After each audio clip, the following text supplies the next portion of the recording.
નમસ્કાર દર્શક મિત્રો, ગુડ ન્યૂઝ ગુજરાતમાં હું અર્પિતા પંડ્યા આપનું સ્વાગત કરું છું.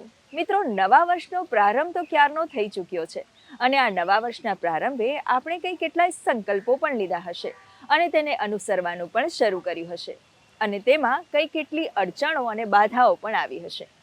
પણ ના, આ વખતે આ સંકલ્પો અધવચ્ચેથી છોડવા માટે નથી. ચાલો આ વર્ષે આપણા સંકલ્પોને આપીએ પોઝિટિવિટીનું પીઠબળ. પોઝિટિવિટી જે તમામ બાધાઓ, તમામ અડચણોને દૂર કરીને આપણને મંજિલ સુધી પહોંચાડશે. ચાલો આ સરસ મજાની વાત સાથે શરૂ કરીએ આપણો આ કાર્યક્રમ ગુડ ન્યૂઝ ગુજરાત. મિત્રો, દિવ્યાંગતાને ઘણીવાર સમાજમાં મર્યાદા માનવામાં આવે છે, પરંતુ ગુજરાતમાં એવી બે સંસ્થા છે જેણે સાબિત કરી બતાવ્યું છે કે યોગ્ય તાલીમ, સ્નેહ અને સન્માન મળે તો દિવ્યાંગતા પણ સફળતાની ઓળખ બની શકે છે. એક સંસ્થા જ્યાં મનોદિવ્યાંગ બાળકો આંતરરાષ્ટ્રીય સ્તરે રમતગમતમાં ગોલ્ડ મેડલ મેળવી રહ્યા છે, તો બીજી સંસ્થા જે બની છે દિવ્યાંગ દીકરીઓ માટે આશાનું ઘર. આવો જાણીએ સંઘર્ષ, સંવેદના અને સફળતાની આ પ્રેરણાદાયી કહાની.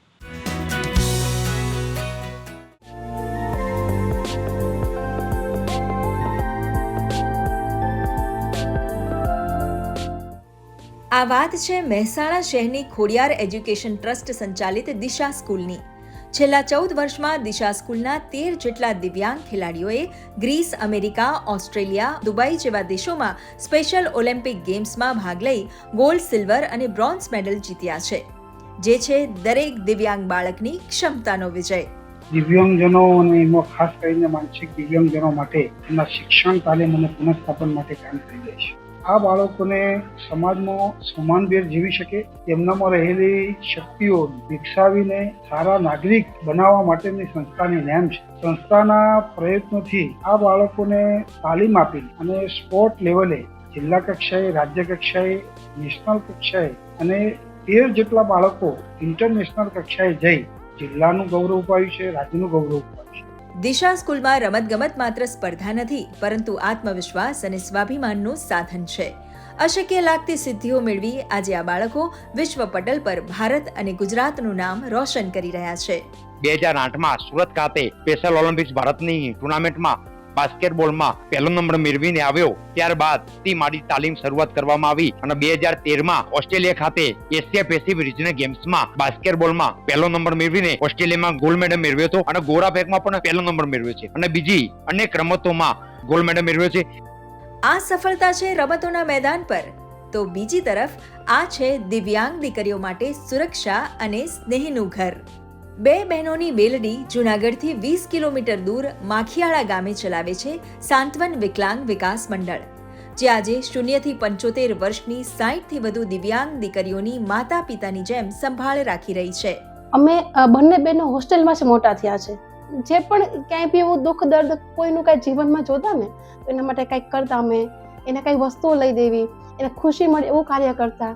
મારા બાપુજી છે જે રાત દિવસ પંચર ઘસીને અમને લોકોને મોટા કર્યા છે. જેટલું બની શકે એટલું અમને દીકરીઓને દીકરાની જેમ સાચવી છે. નીલમબેન એના સપના જોતા હતા અને મારે કંઈક કરવું હતું એમ. પછી અમે ટ્રસ્ટ ખોલ્યું અને નક્કી કર્યું કે આવી દિવ્યાંગ દીકરીઓ કે જેનો કોઈ નથી, જે નિરાધાર છે, જેને કશું ખબર નથી, આવી દીકરીઓ માટે અમે કામ કરીએ. જે પણ દાતા, જે પણ દાન આપે છે, કોઈ જન્મદિવસ, કોઈ તિથિનું, તમને જે પણ યોગ્ય લાગે ત્યારે તમે અમારો કોન્ટેક્ટ કરો છો, ત્યારે અમે બાળકોને અમે બતાવીએ છીએ. અમારી કામગીરી લોકો જોવે છે અને અમને મદદ કરે છે. તો આવી રીતે અમે બંને બહેનો છેલ્લા 13 વર્ષથી કામ કરીએ છીએ. સાંત્વન સંસ્થા દિવ્યાંગ દીકરીઓને રહેઠાણ, ભોજન, સારવાર અને માનસિક સંબળ અને જીવન કૌશલ્ય પણ આપે છે. સ્થાપક નીલમબેન અને રેખાબેન પરમાર પોતાનું જીવન આ સેવા માટે સમર્પિત કરી દિવ્યાંગ દીકરીઓને સંભવિત અને સન્માનજનક જીવન તરફ દોરી રહ્યા છે.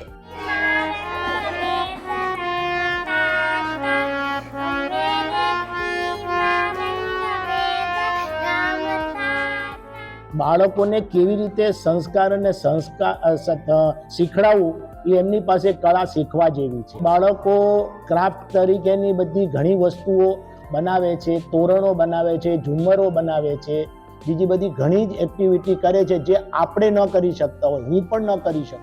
બહુ જ સુંદર લાગ્યું અને હું પણ ઘણાને કહીશ કે અહીંયા આવો અને અમને થાય એટલી મદદરૂપ થાવ. જેવી રીતે આ લોકોની સાચવણ થાય છે અહીંયા, એ જોઈને ખૂબ જ આનંદ થયો. ક્યારેક ક્યારેક ભાગ્ય આવું જોવા મળે તો બહુ જ આનંદ થયો. પ્રેમાળ રીતે ને પોતાના બાળકોની જેમ જ અહીંયા બધા રહી રહ્યા છે ને રાખ્યા છે. સમાજને સેવાભાવની દિશા ચીંધી રહેલ આ સંસ્થાઓ સંદેશ આપે છે કે દિવ્યાંગતા કમજોરી નથી. જો સમાજ તક, તાલીમ અને સન્માન આપે તો સેવા સશક્ત શસ્ત્ર અને દિવ્યાંગતા પણ શક્તિ બની શકે છે. ગુડ ન્યૂઝ ગુજરાત માટે મહેસાણાથી પ્રવીણ સોલંકી અને જૂનાગઢથી હનીફ ખોખરનો રિપોર્ટ. મિત્રો, ભારત માત્ર એક દેશ નથી, પરંતુ ઓળખ, અધિકાર અને ગૌરવનું પ્રતીક છે. આજે અમે તમને લઈ જઈ રહ્યા છીએ એક એવી કહાની તરફ જ્યાં વર્ષોની રાહ આશામાં બદલાઈ છે. ભારતીય નાગરિકતા મળતા જ હજારો લોકોના જીવનમાં નવો અધ્યાય શરૂ થયો છે.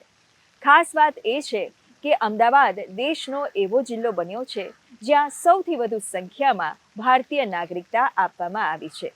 જે લોકો અત્યાર સુધી માત્ર દેશમાં રહેતા હતા, આજે ગર્વથી કહી શકે છે, અમે ભારતીય છીએ. उस दिन मेरे पाँव ज़मीन पर नहीं थे, मुझे मेरी पहचान मिली. बहुत अच्छा लगता है कि अभी मैं इंडियन हो चुका हूँ. We are Indian, we are Hindustani. કેટલાક લોકો માટે જીવન સહજ રીતે આગળ વધે છે, પણ કેટલાક માટે જીવન એટલે પોતાની ઓળખની લાંબી રાહ. વર્ષો સુધી આ જ ધરતી પર જીવ્યા, પણ મનમાં એક જ સવાલ રહ્યો, હું કોણ છું?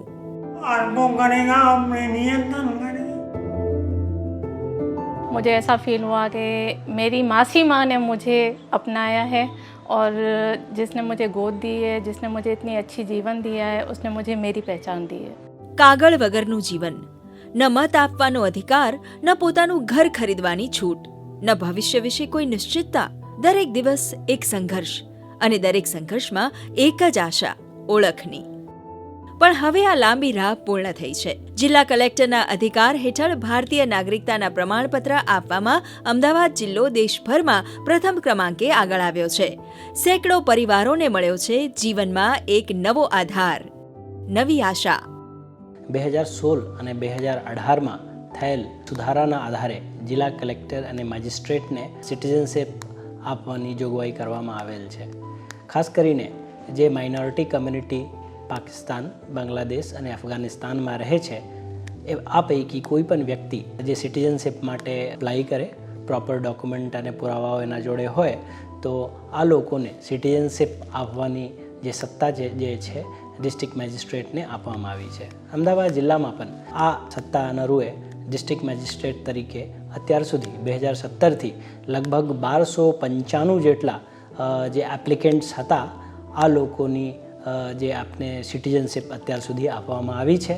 ભારતના એક નાગરિક તરીકે એને એક દરજ્જો પ્રાપ્ત થાય છે અને જે ભારત સરકારની સ્કીમ્સ છે, એજ્યુકેશનલ હોય, શૈક્ષણિક હોય, સોશિયલ, આ બધા માટે આ એની एलिजिबिलिटी થઈ જાય છે. मैं एक्चुअली यहाँ पे क्या है कि 2013 में आया था. यहाँ पे आके एज ए एम्प्लॉयर तो मैंने मेडिकल स्टोर पे काम भी किया. 10-12 साल से काम करा. 6 महीने पहले की नागरिकता हुई है 2024 में. सरकार की मेहरबानी है, सबको नागरिकता मिल रही है. मैं खुद मेडिकल का मालिक हो चुका हूँ. पापा एक्चुअल क्या है कि 2 साल से बीमार हैं, वो बेड पे ही हैं. अभी आयुष्मान कार्ड बनने के बाद जो गवर्नमेंट का इतना उसमें होगा वो भी लाभ मिलेगा. कोई भी मकान, दुकान, प्रॉपर्टी लेने में अभी दिक्कत नहीं आएगी. बच्चे बड़े, मम्मी पापा, XYZ कोई भी है, लेडीज जेंट्स एकदम फ्री है अमाउंट. अभी मैं कॉलेज में मतलब BCA कर रहा हूँ. नागरिकता मिलने के बाद मेरे को एक अच्छा फील लग रहा है कि मैं गवर्नमेंट की जॉब की अप्लाई कर सकता हूँ, उसके पेपर दे सकता हूँ, पासपोर्ट के थ्रू मैं कहीं भी जा सकता हूँ. एक फ्रीडम है. दूसरी बात है कि इसमें हमारी फीस भी कम हो जाती है. नेशनलिटी के बाद इलेक्शन कार्ड आएगा तो मैं वोट दे सकता हूँ सरकार को. मेरा एक खुद की पहचान होगी सरकार के अंदर. આજે હાથમાં માત્ર એક સર્ટિફિકેટ નથી, આજે હાથમાં છે ઓળખ, સુરક્ષા અને સ્વાભિમાન. આજે તેઓ ગર્વથી કહી શકે છે, હું ભારતીય છું. बहुत अच्छा लगता है कि अभी मैं इंडियन हो चुका हूँ. नागरिकता नहीं थी तो थोड़ा डर लगता था कि हम लोग पाकिस्तानी है, बोलने में भी हिचकिचाते थे कि हम लोग पाकिस्तानी है. कोई हमें पाकिस्तानी बोल भी आता था तो भी हम लोग चुप करके बैठते थे. अभी हम लोग गर्व से कह सकते हैं कि we are Indian, we are Hindustani. जिस दिन मेरी नागरिकता आई, दूसरे दिन हमने अपनी वोटर ID के लिए अप्लाई कर दिया, क्योंकि मोदी सरकार ने हमारे को इतना अच्छा दिया, यहाँ पे रहने का, खाने का, पीने का, इतना अच्छा घर, इतना अच्छा बिजनेस, और लोगों ने इतना सपोर्ट किया. मेरे बेटे को ग्रेजुएशन के लिए ऑस्ट्रेलिया जाना है या उसको जर्मनी जाना है, जो भी उसका शौक है, उसके सपने उसके पूरे हो सकते हैं वहाँ पे. जैसे बिछड़े हुए 2 भाई मिल जाते हैं, वैसे सबने हमें बहुत अच्छे से स्वीकार किया, बच्चों को स्वीकार किया, स्कूल में उनको सपोर्ट मिला और जहाँ जहाँ हमें तकलीफ़ मिली है गवर्नमेंट के हिसाब से या कहीं भी हमें हर चीज़ ने बहुत अच्छे से गाइड किया है। આ માત્ર કાગળની પ્રક્રિયા નથી, આ છે જીવનનો નવો અધ્યાય, જ્યાં ઓળખ મળે છે અને અધિકારો સાથે આવે છે નવી આશા. ભારત માત્ર નકશામાં દોરાયેલું નામ નથી, ભારત એક પરિવાર છે અને હવે આ પરિવાર વધુ મજબૂત, વધુ ગૌરવસભર બની રહ્યો છે. ગુડ ન્યૂઝ ગુજરાત માટે કૃણાલ ચૌહાણ સાથે સુમન બોરાણાનો રિપોર્ટ. મિત્રો, આજે અમે તમને લઈ જઈશું એક એવા રસ્તા પર જે માત્ર પ્રવાસ નહીં પણ એક અદ્ભુત અનુભૂતિ કરાવે છે. અરવલ્લી જિલ્લાના ભિલોડા તાલુકામાં પાણીની વચ્ચે આવેલો એક રસ્તો. અંદાજે 1 થી 1.5 કિલોમીટર લાંબો આ માર્ગ, જેને લોકો પ્રેમથી રોડ ટુ હેવન કહે છે. આમ તો અરવલ્લીની ગિરિમાળા વચ્ચે આવેલી આ જગ્યા ઓછી જાણીતી છે, પણ અહીં આધ્યાત્મ, રોમાંચ અને કુદરતી નજારાનું ગજબનું કોમ્બિનેશન છે.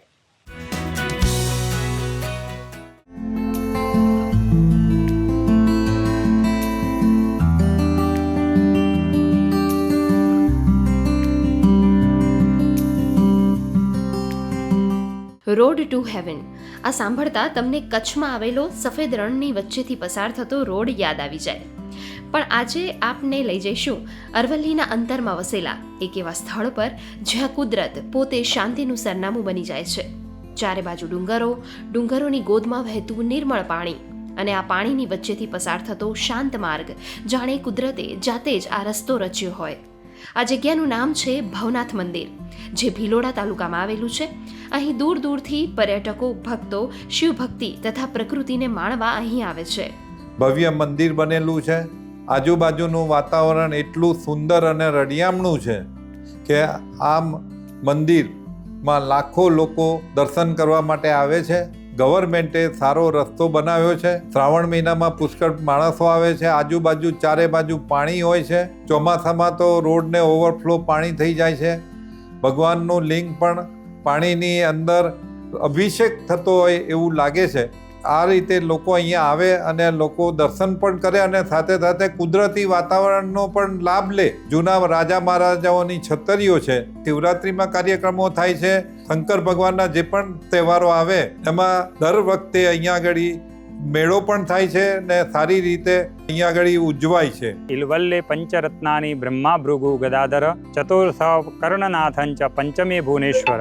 આ પૌરાણિક ભગવાન સ્વયંભૂ ઈડર સ્ટેટ વખતનું 5મું રત્ન કહેવાય છે. અહીંયા આગળ ભગવાન સ્વયંભૂ મહાદેવ અને આ મંદિરની અંદર હરિ અને હર એટલે ભગવાન મહાદેવ પોતે અને ભગવાન નારાયણ વિષ્ણુ પોતે અહીંયા બિરાજમાન છે. ચમન ઋષિએ પણ આ જગ્યા ઉપર તપ કરી અને આ જગ્યાને જાગૃત કરેલી છે. અહીંયા અશ્વિની કુમારો દ્વારા કુંડની અંદર બધી ઔષધિઓ પધરાવી અને ઔષધિઓ દ્વારા જ આ જગ્યા અને આ વસ્તુ ખૂબ પવિત્ર થયેલી છે. અહીં પાણીની વચ્ચે લગભગ 1 થી 1.5 કિલોમીટર જેટલો લાંબો રસ્તો છે, જે એક નાનકડા ટાપુ પર લઈ જાય છે. આ સુંદર જગ્યા અને મંદિર સુધી પહોંચવા સરકારે રસ્તો બનાવ્યો છે. ઉપરાંત અહીં રહેવા ધર્મશાળાની પણ વ્યવસ્થા છે તથા ફોરેસ્ટ વિભાગ દ્વારા પણ બાળકો માટે રમવાની વ્યવસ્થા અહીં કરવામાં આવી છે. આમાં જગ્યા એ ભક્તો માટે ભક્તિ, શ્રદ્ધા તો સહેલાણીઓ માટે હરવા ફરવાનું રળિયામણું સ્થળ બની ગયું છે. ધર્મશાળા સરકારશ્રી દ્વારા બનાવવામાં આવી છે. બીજી યાત્રાધામ વિકાસ બોર્ડ દ્વારા ભૃગુકુંડ બ્યુટિફિકેશન માટે અમારી માગણી છે એ સરકારના કાર્યવાહીમાં ચાલુ છે. એ પણ ટૂંક સમયમાં સરકારશ્રી દ્વારા ઉપલબ્ધ થવા જઈ રહી છે. આ સ્થળ આમ તો ઓછું જાણીતું હતું, પરંતુ થોડા સમયથી હવે પર્યટકોમાં ખાસ સુપ્રચલિત બન્યું છે. ઘણા લોકો દૂર દૂરથી અહીં શાંતિ મેળવવા અને અહીંનો કુદરતી નજારો માણવા આવે છે. આ મંદિરને જો ગવર્મેન્ટ દ્વારા એને આગળ પ્રોત્સાહિત કરીને એનું ડેવલપમેન્ટ કરવામાં આવે તો પ્રવાસીઓ માટેનું એક ભવ્ય સ્થળ છે અને ખરેખર અમને એ શાંતિનો અનુભવ થયો અને બહુ સરસ જગ્યા છે. ખરેખર દર્શન કરીને અમે ધન્ય થઈ ગયા. અલૌકિક જગ્યાએ અમે આવી પહોંચ્યા છીએ. શાંતિનો અમને અનુભવ થયો. બીજા લોકો આવે એના માટે અમે રેકમેન્ડ કરીશું. ચારે બાજુ પાણી અને પર્વત વિસ્તાર, એટલું કુદરતી દ્રશ્ય સુંદર છે. શ્રાવણ મહિનામાં જો અહીંયા આવીએ તો ખૂબ જ મજા આવે. અને અત્યારે શિવલિંગ પણ પાણીમાં ડૂબેલું છે અને એટલું સુંદર દ્રશ્ય લાગે છે અને રળિયામણું, મનને એટલી બધી શાંતિ લાગે અને પ્રકૃતિ માણવાનું ખૂબ જ મજા આવે. ગુડ ન્યૂઝ ગુજરાત માટે અરવલ્લીથી અંકિત ચૌહાણનો રિપોર્ટ. આજની યુવા પેઢી જેમના જીવનમાં ફાસ્ટ ફૂડ, પેકેટ ફૂડ એક હિસ્સો બની ગયો છે, ત્યાં અમદાવાદની એક 27 વર્ષીય યુવતીએ લોકોને ફરી જોડ્યા છે માટી સાથે, મિલેટ સાથે અને સ્વસ્થ જીવન સાથે. એન્જિનિયરિંગ છોડીને શરૂ કરેલું ઝીરો વેસ્ટ કેફે જે આજે ખાસું એવું ટર્નઓવર કરી રહ્યું છે. અને આ સફળતાથી પણ મોટી વાત છે યુવા પેઢીના આવા વિચારો. આવો જોઈએ આ ખાસ story. Hi, I am Nishta and welcome to Gujarat first millet based cafe. आज हम आए थे यहाँ रागी मोमोज खाने और इधर के मोमोज ट्राई करके मेरे को अच्छा लगा. And now that we have a kid, we love certain places. It was amazing. The service was also great. બર્ડનું ચર્પિંગ તમને સાઉન્ડ કરે, આમ બહુ નેચરલ જગ્યા છે. ડેફિનેટલી તમે વિઝિટ કરજો. અમદાવાદમાં આવેલું આ આરંભ કેફે, નામ જેવું કામ પણ એવું. એક નવી શરૂઆત જ્યાં ખોરાક માત્ર સ્વાદ માટે નહીં પરંતુ આરોગ્ય અને ધરતીની કાળજી સાથે પીરસાય છે. અમારો ઇન્ટેન્શન વધારે એ હતો કે મિલેટને વધારે ફેન્સી અને જેન્સી પ્રેફરેબલ કેવી રીતે બનાવી શકીએ. તો એ અમારો મેઇન એમ હતો કે મિલેટ તો લોકો પોતાના ઘરે પણ ખાય છે, રાઈટ, પણ એનાથી બોર થઈ જાય. ફોર એક્ઝામ્પલ, તમે બાજરીનો રોટલો, રાગીની રોટલી ઘરે ખાધી હશે, પણ ઇફ અગર કેફેમાં હું એ સેમ વસ્તુ રાખું તો લોકો એ ના ખાય. બટ રાગી વડાપાઉં, રાગી મોમોઝ એ લોકો ખાય છે, but they don't feel like કે દે આર ઇટિંગ મિલેટ્સ. તો ધીસ વોઝ આર મેઇન એમ કે લોકોને મિલેટ ખવડાવવા છે પણ એમને ખબર ના પડે કે એ લોકો મિલેટ ખાઈ રહ્યા છે. રાગી અને જુવાર બંને બહુ સારા ફૂડ છે. ખરેખર એ જ જંક ફૂડ કરતાં બહુ સારી વસ્તુ છે અને યુથ કલ્ચરે ખરેખર આ અપનાવવા જેવું છે કે જે જંક ફૂડના લીધે જે રોગ થાય છે એની સામે આ બહુ સારી વસ્તુ છે, અપનાવે તો. આ કેફેની ખાસ ઓળખ છે મિલેટ્સ આધારિત ભોજન. મિલેટ્સ એટલે મોટા અનાજ, ફાઇબરથી ભરપૂર, ડાયાબિટીસ કંટ્રોલમાં મદદરૂપ, બાળકોની ઇમ્યુનિટી વધારનાર અને ઓછા પાણીમાં ઉગતું પર્યાવરણ મિત્ર અનાજ. રાગી ઉત્તપમ છે, રાગી ઢોસા છે, જે લોકોને પહેલાં જોવે તો એવું લાગે કે મે બી આ કદાચ ટેસ્ટી નહીં હોય, બટ એ લોકો ખાય એન્ડ દે ટેલ અસ કે ભાઈ આ બહુ જ ટેસ્ટી હતું. પછી રાગી મોમોઝ, જે મોમોઝ છે એમાં ઝીરો મેદા છે, એ ખાલી રાગી અને થોડાક વ્હીટ ફ્લાવરથી બને છે. રાગી વડાપાઉં જે અમારે અહીંયાનું ફેમસ છે અને એ વડાપાઉં 100% ગ્લુટન ફ્રી છે, એમાં કોઈ જ વ્હીટ અને મેંદો છે જ નહીં. પછી બહુ બધી ચાટ પણ છે અહીંયા મિલેટને લઈને, તો એ બધી જ જેન્ઝીને ભાવે અને એમને અટ્રેક્ટ કરે એવી છે. જ્યારે નિષ્ઠાએ આ કન્સેપ્ટ ફેમિલીમાં શેર કર્યો હતો કે આની એક મિલેટ કેફે ઓપન કરવાની ઈચ્છા છે અમદાવાદ સિટીમાં, તો મારા પેરેન્ટ્સ એ ઘણા એમને ફિયર હતો એક તો લોકોને સ્લો ફૂડ તરફ, મિલેટ તરફ વાળવા, એ પણ જેન્ઝી જનરેશન જે છે, નવી જનરેશનને આવા મિલેટ્સ તરફ વાળવા માટે. બટ મેં એઝ અ બિગ સિસ્ટર એની જે પણ જર્ની રહી છે, એનું જે પણ હાર્ડવર્ક રહ્યું છે, એમાં જેટલું મારાથી પોસિબલ થયું એવો મેં એને સપોર્ટ કર્યો. જ્યારે આજની યુવા પેઢી ફાસ્ટ ફૂડ અને જંક ફૂડ તરફ વધુ આકર્ષાય છે, ત્યારે અહીં આવતા યુવાઓ મિલેટ્સથી બનેલા યુનિક, સ્વાદિષ્ટ અને સ્વસ્થ ભોજન પસંદ કરી રહ્યા છે. It becomes less tastier than the usual food. लेकिन यहाँ पर the ragi food and the millet food which are being given, they were actually tasty and healthy. So it is a good option for us to visit here. तो इसमें हमको healthy खाना plus tasty खाना दोनों भी साथ में मिल जाता है. जो टेस्ट है कि हम लोग को पता नहीं चाहिए कि रोड साइड हम वड़ा पाव खाते हैं तो सेम टेस्ट लेकिन बहुत ही हेल्दी वर्जन में हमको यहाँ पे मिला है. और ये सत्तू ड्रिंक भी पिया जो काफ़ी हेल्दी वर्जन है, जो रेगुलर हम लोग थम्स अप वगैरह पीते हैं, तो बहुत ही अच्छा, बहुत ही मज़ा आया यहाँ पे. આ કેફે સંપૂર્ણ રીતે ઝીરો વેસ્ટ મોડેલ પર ચાલે છે. અહીં ન પ્લાસ્ટિકનો ઉપયોગ થાય છે ન ડિસ્પોઝેબલ સામગ્રીનો. ખોરાક કાચના વાસણોમાં પીરસાય છે. બાકી રહેલો ઓર્ગેનિક કચરો કમ્પોસ્ટ બનીને ફરી માટી સુધી પાછો જાય છે. એસીની જગ્યાએ નેચરલ વોટર કુલિંગ સિસ્ટમ, ટિશ્યુની જગ્યાએ રીયુઝેબલ કપડાં. જ્યારે દેશ મોટા અનાજને શ્રી અન્ન તરીકે ઓળખ આપી રહ્યો છે, ત્યારે આવી મહિલાઓની પહેલ નવી પેઢીને આરોગ્ય, પર્યાવરણ અને સંસ્કાર સાથે જોડે છે. આ કેફે એ સાબિત કરે છે કે જો વિચાર સાચો હોય તો એક નાની થાળીમાંથી પણ મોટો બદલાવ આવી શકે છે. કેમેરામેન કૃણાલ ચૌહાણ સાથે સુમન બોરાનાનો રિપોર્ટ. મિત્રો, ભારતીય શાસ્ત્રીય સંગીતના 7 સૂર સારે ગમ પધનિસાને સતત 13 દિવસ સુધી અલગ અલગ વાદ્ય અને કંઠે સાંભળવા મળે તો કેવું? જાન્યુઆરી મહિનાના પહેલા 13 દિવસો એટલે સપ્તક માટે આંતરરાષ્ટ્રીય સ્તરના કલાકારોની અમદાવાદની અવશ્ય મુલાકાત લેવાના દિવસો.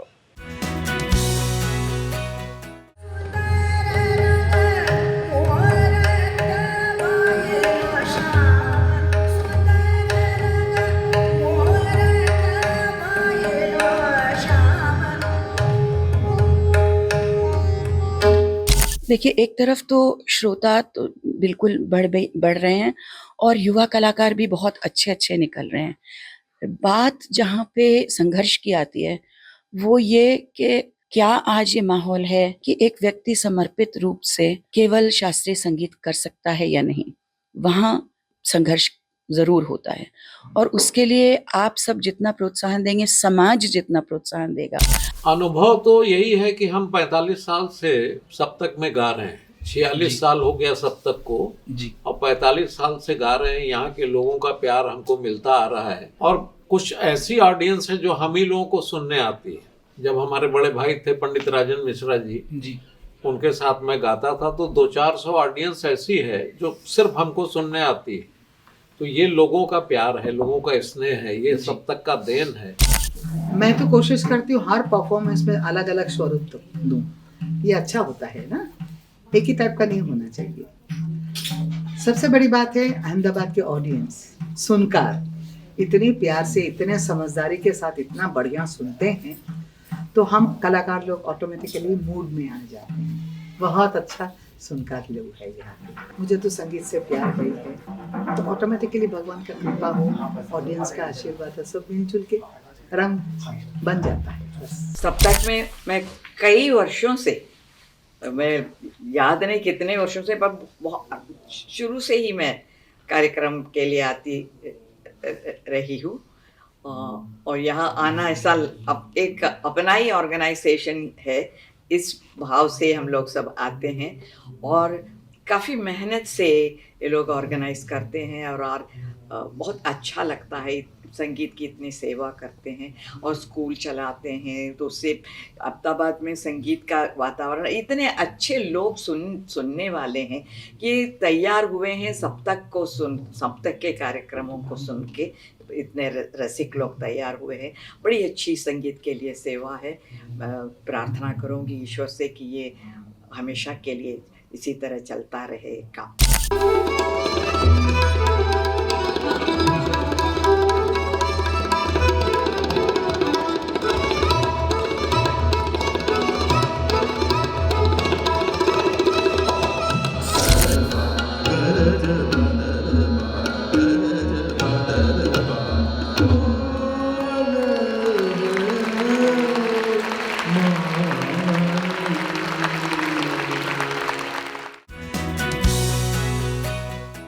તો મિત્રો, આ હતો અમારો કાર્યક્રમ ગુડ ન્યૂઝ ગુજરાત. આપ પણ આપનો અભિપ્રાય અને ગુડ ન્યૂઝ અમને મોકલી શકો છો. અમારું ઈમેલ આઈડી છે goodnewsgujarat@gmail.com. દર્શક મિત્રો, આપ અમારો આ એપિસોડ અમારી YouTube channel DD news Gujarati પર પણ નિહાળી શકો છો. તો અત્યારે આપની રજા લઈએ, ફરી મળીશું આ જ કાર્યક્રમમાં આવતા સપ્તાહે. ત્યાં સુધી નમસ્કાર.